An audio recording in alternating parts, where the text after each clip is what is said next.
Télétravail Académie a le plaisir de vous présenter Visionium. Sa présidente, Mélina Dufour, c'est une formatrice professionnelle, une coach en neurosciences motivationnelles et l'auteur du livre L'ABC de la formation. Elle nous offre son atelier Accueillir et intégrer un employé en télétravail. C'est comment fidéliser les nouvelles ressources, les mobiliser en télétravail et s'assurer de maximiser les bénéfices d'un apprentissage qui se veut durable.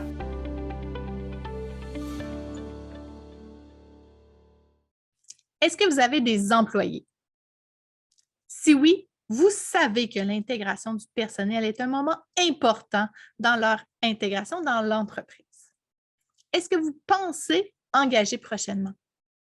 Alors, vous savez que vous avez à vous préparer. Et si c'est en télétravail en plus, il y a un enjeu encore plus important à modifier nos façons de faire pour que ce soit efficace. Je me présente, je me nomme Mélina Dufour, je suis spécialisée en stratégie et processus d'apprentissage dans les organisations et je représente Visionium, catalyseur d'apprentissage. Aujourd'hui, je vais vous parler de l'intégration de nouveaux employés en télétravail. Mais avant de continuer cette vidéo, je vous propose de faire une pause maintenant et d'aller remplir dans le document de travail les premières questions avant de débuter. Question de préparer votre cerveau à l'apprentissage que vous allez faire ici. Même chose que vous pourriez faire avec vos apprenants. Allez-y, faites pause.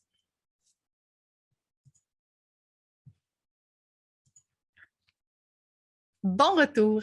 Alors, les sujets dont nous allons parler aujourd'hui, ce sont les bases de la motivation, se préparer à recevoir des nouveaux employés, l'importance d'avoir un processus, le rôle des membres dans l'organisation, l'évaluation du système qui est en place et les différences liées au fait que vous êtes en télétravail possiblement.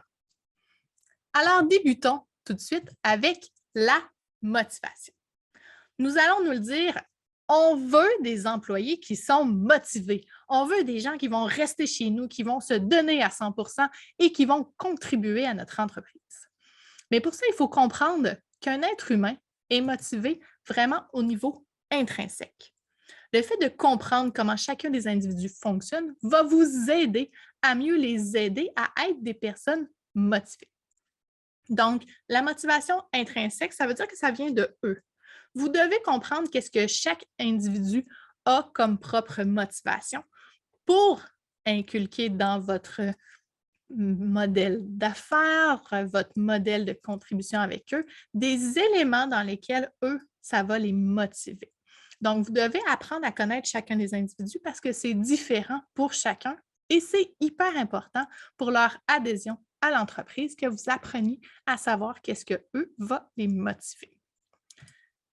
Maintenant, un autre élément pour bien motiver, c'est de mettre du sens. Et là, j'ai mis mettre du sens x2. Donc, premièrement, on va vouloir créer du sens dans ce qu'on fait. On veut que ce que l'on apporte à la personne, ce qu'on lui dit, ce qu'on lui apprend, fasse du sens, qu'elle soit capable de se représenter quelque chose d'autre pour bien connecter les apprentissages qu'elle va faire. Donc, ça doit faire du sens ce que vous dites, ce que vous voulez lui enseigner. Mais maintenant, quand vous enseignez, vous devez utiliser tous ces sens. Donc oui, on est en télétravail, on va parler beaucoup, mais on ne doit pas utiliser que le son, la parole pour enseigner, même si vous êtes en télétravail. On va utiliser le visuel, c'est sûr, pour présenter nos écrans, mais il faut aussi l'utiliser pour présenter autre chose que juste nos écrans. Il faut amener la personne aussi à utiliser le mouvement, la pratique, même si on est en télétravail, à observer ce que la personne fait pour lui donner de la rétroaction en temps direct et ensuite de la faire pratiquer et avoir de la rétroaction en différé. Donc, vous devez vraiment utiliser tous ces sens dans son apprentissage, pas seulement celui qu'on utilise le plus souvent en réunion Zoom, donc se parler et c'est tout. Donc, vous devez aller voir pour que vos processus d'apprentissage, vous utilisiez des méthodes différentes pour amener la personne à bien apprendre selon ce qu'elle, c'est le plus pertinent dans son mécanisme d'apprentissage. Maintenant, la préparation. On ne se le cachera pas, vous devez vous préparer à l'avance parce que ça prend du temps se préparer. Ce n'est pas quelque chose qu'on fait la journée que la personne arrive, OK, go, on va préparer les 2, 3 petits documents à faire signer. Ce n'est pas ça, se préparer pour intégrer une personne. Il faut prendre le temps de faire en sorte que votre processus soit prêt, que tout le monde soit impliqué, de faire en sorte de prendre le temps d'intégrer cette personne-là graduellement. Ça veut dire de préparer toute l'entreprise au fait qu'il va y avoir une diminution de productivité à tel endroit, une diminution de productivité sur les autres personnes qui vont être impactées dans sa formation, une diminution de productivité sur les autres départements qui vont être impactés par ce département-là. Donc, ça prend du temps. Prévoir le temps, c'est hyper important dans votre processus d'intégration. Donc, ça va diminuer vos attentes aussi que vous allez mettre comme pression sur cette nouvelle personne-là et ça va favoriser son intégration. Ensuite, vous voulez avoir, je l'ai mis en anglais, des checklists. Donc, les listes de tout ce que vous devez faire dans son accueil, dans son intégration. Je vais vous le dire, il y a 21% des gens qui disent qu'ils n'ont jamais été présentés à leurs nouveaux collègues lors de leur intégration. Si un élément aussi bénin n'a pas été fait à l'intégration, imaginez pour ce qui est des éléments qui sont importants à son apprentissage. Donc, vous voulez avoir des listes que la personne va pouvoir cocher en faisant son intégration et sa formation. Quelque chose qui va être structuré, quelque chose qui va finir par être un processus. Donc, vous voulez créer des processus pour l'intégration et la formation de chacun des individus qui vont rentrer chez vous. Et je dis chacun parce que oui, il va y avoir une intégration qui va être similaire, mais après ça, il y a des formations pour chacun des postes de travail qui vont être différentes. Donc, il faut créer des processus différents. Et ensuite de ça, il faut les adapter. Les adapter, avant de l'adapter, on va se demander, est-ce que vous en avez un? Si oui, est-ce qu'il est seulement dans la tête des gens qui font l'intégration ou vous l'avez par papier? Prenez un moment pour sortir de la tête des gens tout ce que vous faites. Maintenant, une fois que c'est fait, notez qu'est-ce qui devrait être changé ou amélioré parce que vous êtes, admettons, en télétravail. Donc, vous voulez faire en sorte de peut-être adapter certains éléments, puis il y a d'autres éléments que vous faites en vrai que vous allez devoir complètement changer pour créer le même effet, le même impact, parce que vous allez être en télétravail. Donc, vous voulez prendre le temps de mettre ça par écrit. Parce que je vous le dis, l'échec de l'intégration d'une personne peut se faire le premier jour. Vous ne le saurez pas tout de suite. Vous allez le savoir juste dans quelques semaines quand la personne va avoir trouvé une nouvelle job. Mais la sensation que le nouvel employé va avoir, ça se fait la première journée, les premières journées. Donc, c'est sûr que si votre processus n'est pas écrit pour ne rien oublier, n'est pas préparé pour faire en sorte que toutes les personnes qui ont des tâches savent quoi faire, comment agir, ça va impacter le ressenti de votre nouvel employé que vous voulez garder à long terme.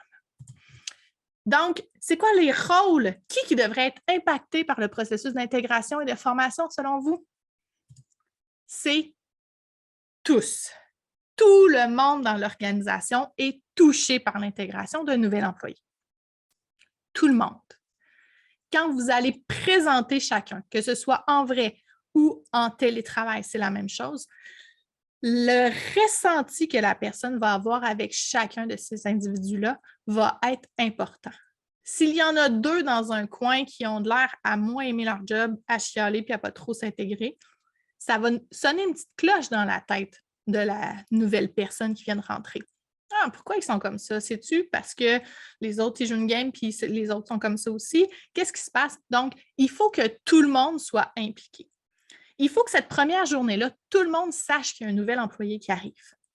Il faut que tout le monde ait été mis au courant, que tout le monde l'attende et que ce ne soit pas une surprise la première journée. Il faut que tout le monde donne l'impression à la personne qu'elle est accueillie, attendue et supportée dans l'entreprise. C'est vraiment important. Maintenant, par rapport à sa formation technique, c'est sûr qu'il y a certaines personnes qui vont être plus impliquées. Mais faites en sorte qu'il n'y ait pas qu'une seule personne impliquée. Impliquez plusieurs éléments dans votre équipe pour la formation de la nouvelle personne. un tel forme sur tel élément, l'autre sur tel élément, l'autre sur tel élément.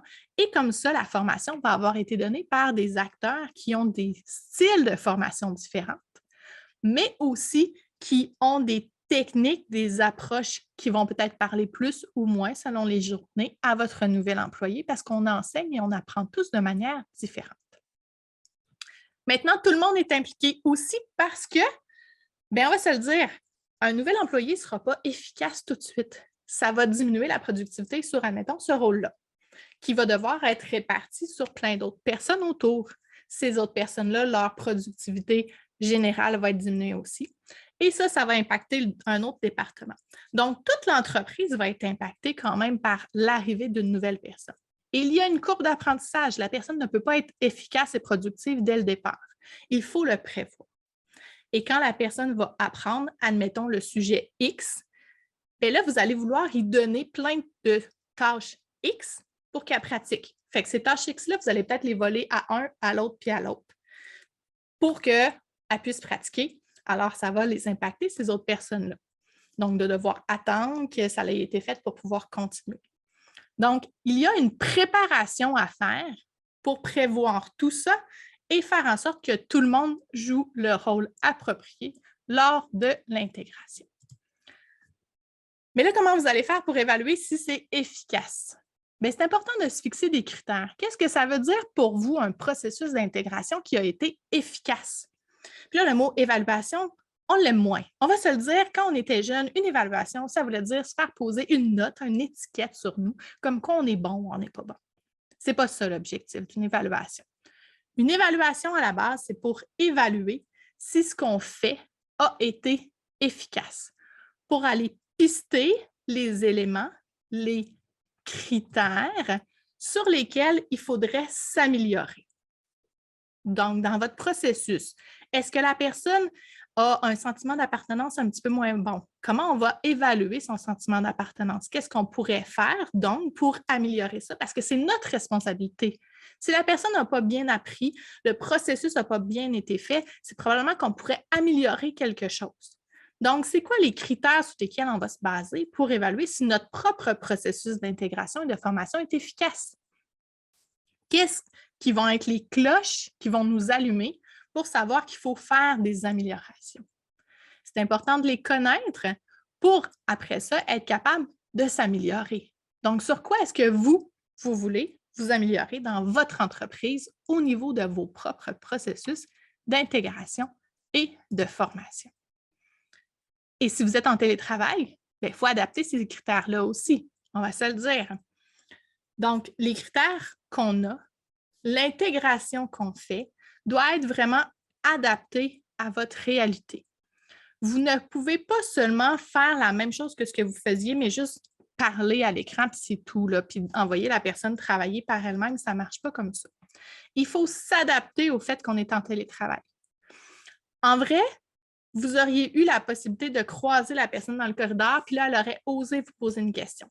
Vous l'auriez croisée à la machine à café, elle aurait posé la question à quelqu'un d'autre. Elle aurait été assise à côté de Julie, elle lui aurait posé la question.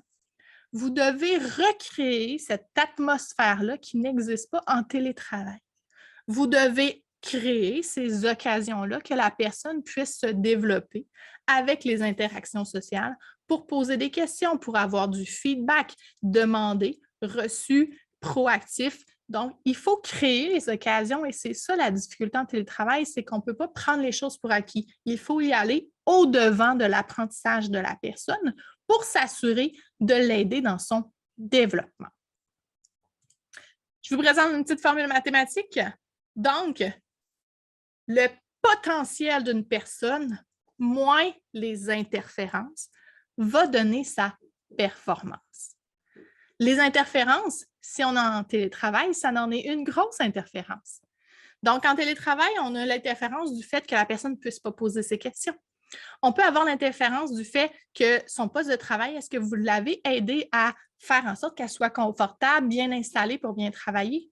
Au niveau technologique, est-ce qu'elle a tous les outils ou ça fait interférence dans sa performance? Donc, vous devez aller valider toutes ces interférences-là qu'il existe, même en télétravail, c'est votre responsabilité, faire en sorte que votre employé fonctionne bien.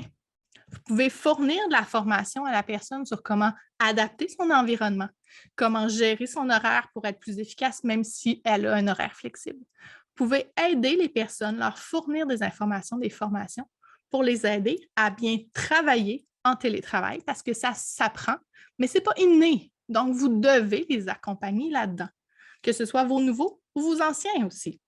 Donc, les accompagner par rapport à tout ce que ça implique être en télétravail.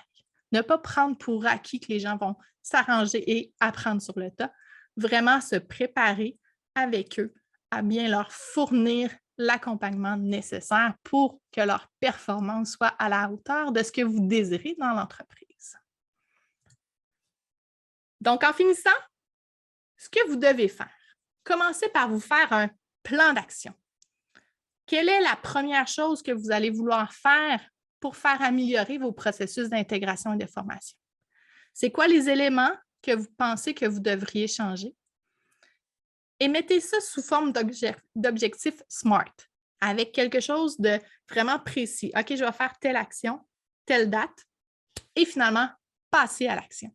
C'est comme ça que vous allez pouvoir progresser un petit pas à la fois pour être déjà meilleur qu'hier en posant une petite action pour améliorer vos processus d'intégration et de formation. Alors, je vous remercie beaucoup. Je vous souhaite d'améliorer vos intégrations, vos formations pour faire en sorte que vos employés soient beaucoup plus heureux, soient bien intégrés et surtout qu'ils trippent sur leur job avec vous pour augmenter votre rétention et faire de eux des complices à long terme. Je vous souhaite une belle journée et au plaisir de vous revoir plus tard. Cliquez sur le lien dans la description pour voir la vidéo en question. Et merci évidemment à nos sponsors. C'est grâce à eux qu'on peut vous offrir des formations 100% gratuites sur le télétravail, à même le site de Télétravail Académie. Évidemment, abonnez-vous à la chaîne pour être avisé dès que de nouvelles formations gratuites sont disponibles sur le site. Bon visionnement et bon télétravail!